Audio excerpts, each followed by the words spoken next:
Jan Bel Jan, welcome to Syngenta Growing Golf. It's a pleasure to have you. You're the incoming president of the American Society of Golf Course Architects, soon to take up your position. Only the second female, in fact, to have that role and to be elected by your peers. But I want to talk to you about scoring tees. Now, this is something that was your idea. You've innovated this, and it's being used by a growing number of golf courses. What are scoring tees? Scoring tees are an opportunity for everybody to learn how to score better. And that includes everyone from the novice player to the most highly skilled player. It took me quite a little time to develop that name because I wanted something that was gender neutral, age neutral, and skill neutral, because I wanted everybody to be able to play from these tees, because everybody can stand to improve. Most everybody wants to improve. So scoring tees are a set of markers. They're a formal tee that look like all the other tees on the golf course that are range between 4,000 and 4,200 yards. For the clientele who might use them most would be the people with the slowest club head speeds. That might be youngsters. That might be the people who are quite senior. And that might be people just learning to play, male or female, whatever the age range. And it's also maybe the people with disabilities. So it encompasses the entire range. And these are not just tees put in the fairway like we've sometimes seen. These are actually proper tees, so you feel like you're playing a formal golf course as such. Yes, they are formal tees. They are thoughtfully placed for line of play, line of flight. For the person we're trying to accommodate first is someone who has a tee shot of 130 yards or less. That gives and then that person might have a second shot of about 110 yards max with a 3-wood. So you've shortened the course, but why have you done that? Have you just made it easier, or is it about enjoyment of the game? Well, it's both. It's easier for some people, but it's deceptively difficult for those who think they're better than they are.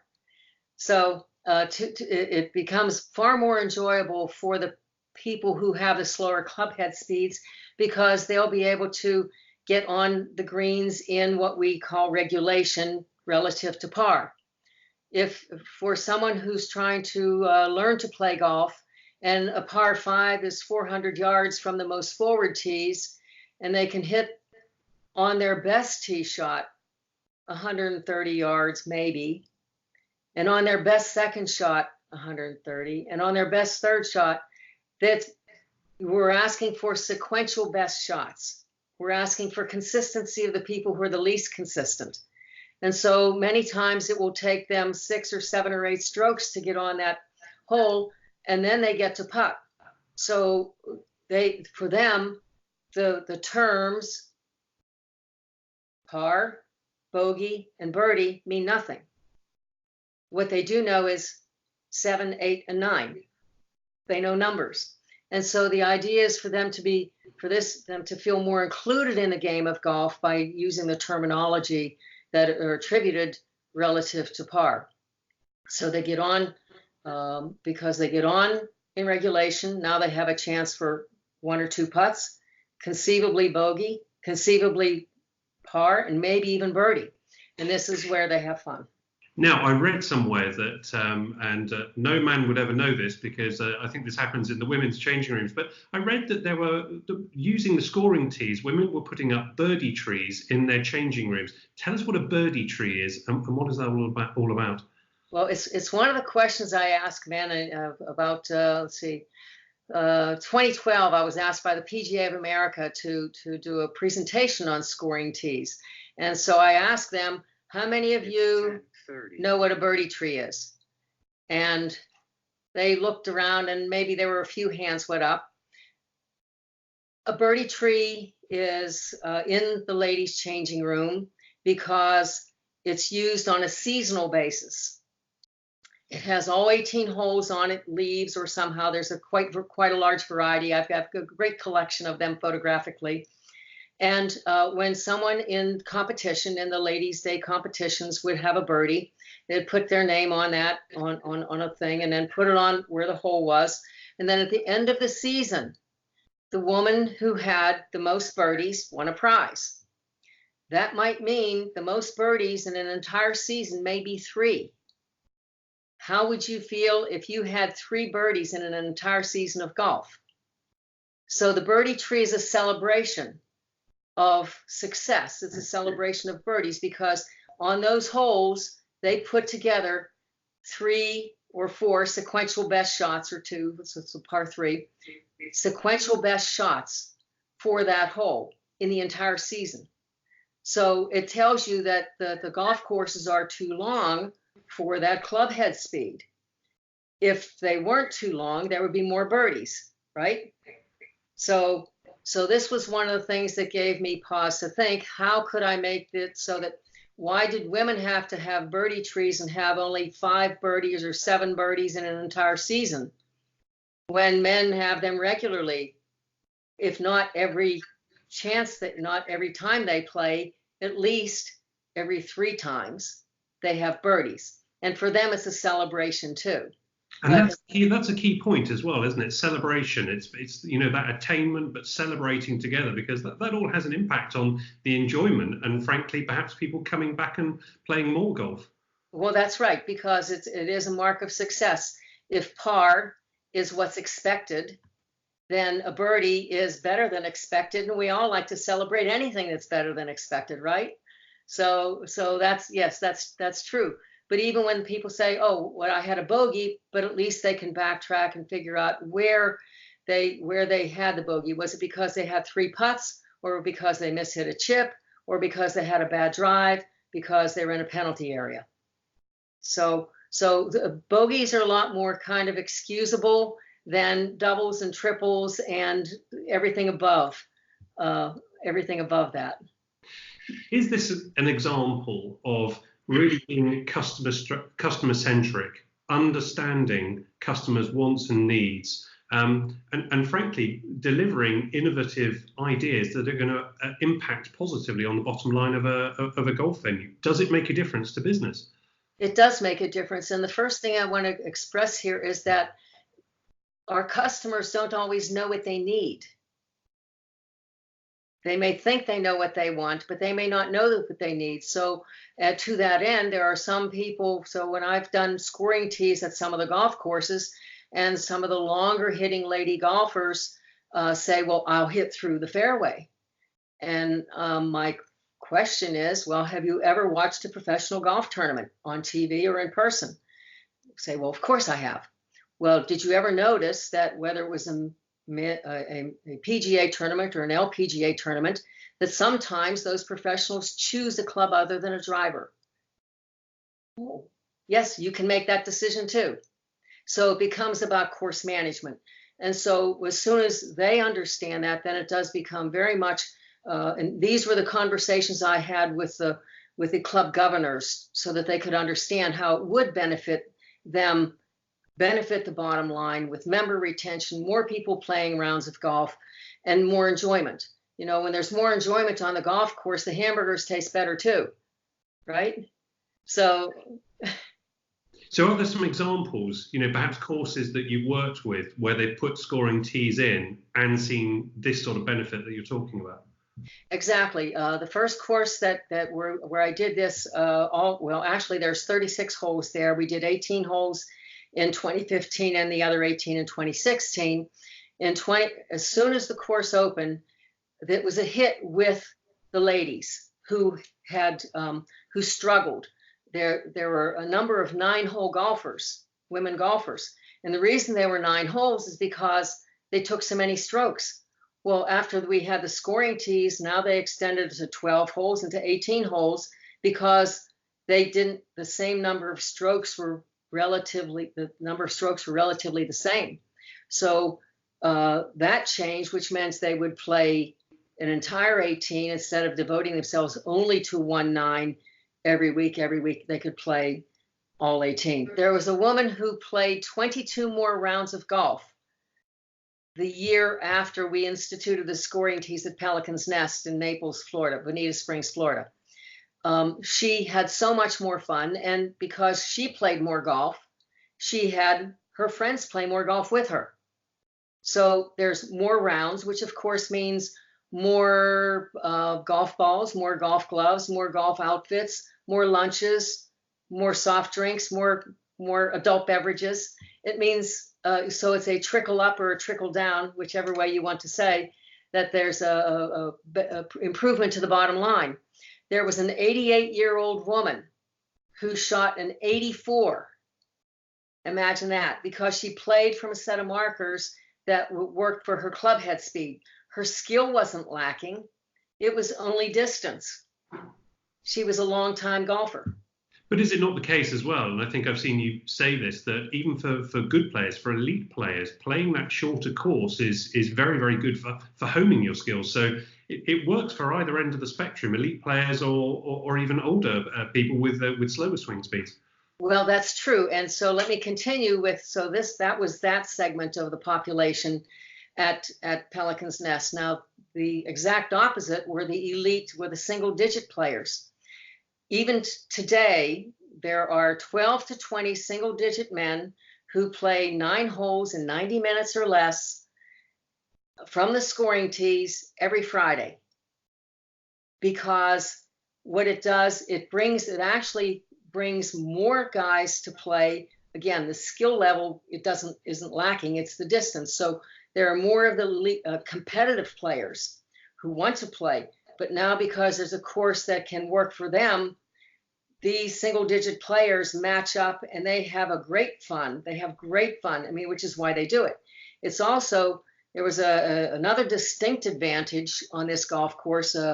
There in March in South Florida, we have traditionally very windy conditions.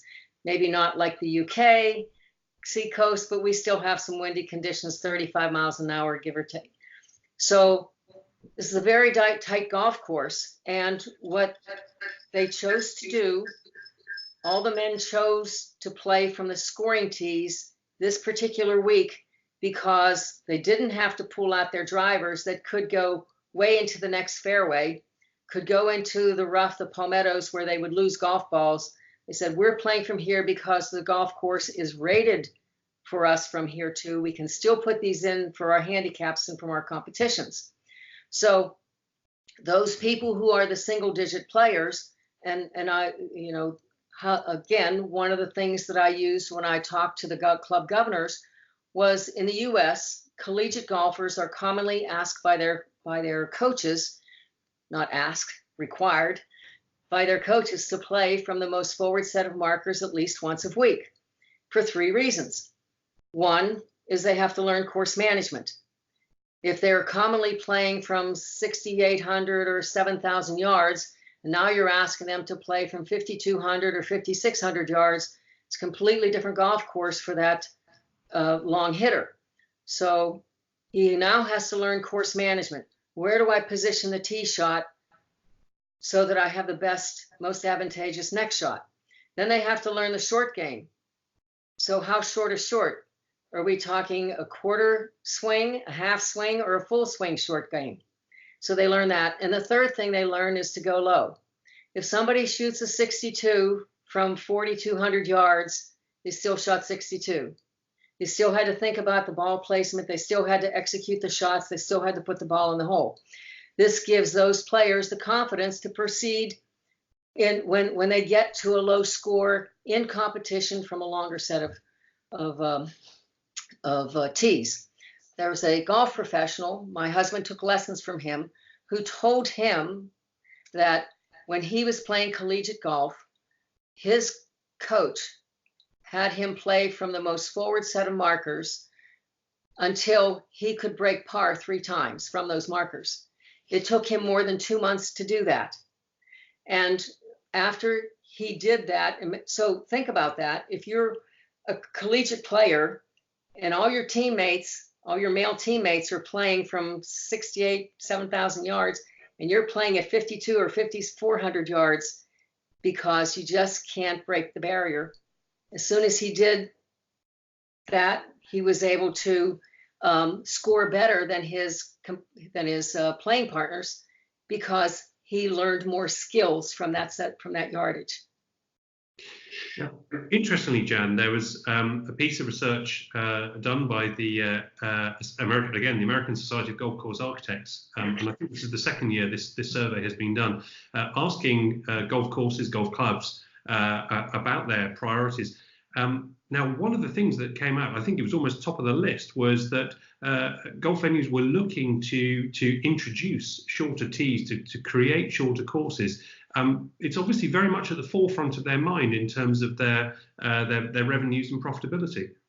Well, it is, but it's because we've been talking about this. I've been talking about this for a number of years, and the most interesting thing is, as you said, this is a 2-year study, and from the previous year, 2018, to this year, 2019 results, up 30 points, 30% more club managers. So the club managers, are dealing far more with the bottom line than the superintendents and the golf professionals and the other folks. I mean, they're focused on the entire club. And so for them to have that recognition and that their clubs would benefit by having an additional set of tees that are much further forward to accommodate a broader range of interests in the club. Jan, in the history of the American Society of Golf Course Architects, there have only been 4 female members. But how important is it that actually going forward, and as the customer base of golf changes and more females and families come into the game, that there are in fact more female architects? Well, it's very important. I think to understand, the American Society of Golf Course Architects, Alice Dye was the first female elected, and that was in 1984. I was elected in 1990. Vicki Martz, who worked for Arnold Palmer, was elected in the year 2000, and Cynthia Dye McGarry was elected about 7 years ago. As more women play golf at a competitive level in college, as well as on the variety of tours that are now available for women, it will be important for women to contribute, and they will, because their experiences are different than men's on a golf course and its surrounds. So I think that as women learn to play the shorter golf courses, they can always advance backward, right, to tees further back, and their skills will improve. So what they need and what they want will be at the forefront of golf course design. They will say, given the current culture, because all design, whether it's automobiles, clothing, golf courses, it's driven by the culture of the era. And so women will drive the golf course design based on the culture, based on the technology available for playing equipment and maintenance equipment, as well as construction. And whether they're new golf courses or they're retrofitted golf courses, then all of those things will still be taken into account. What women need. It won't necessarily be gender-based, because again, we're talking about this relative to club head speed, but there will be some things that women say, this works better for us if we're playing as a group of women. We're playing as a group of women at a club versus at an elite level, competitive level. Well, Jan Bel Jan, thank you very much for talking to Syngenta Growing Golf. Thank you very much. I appreciate the opportunity to be with you. Thank you.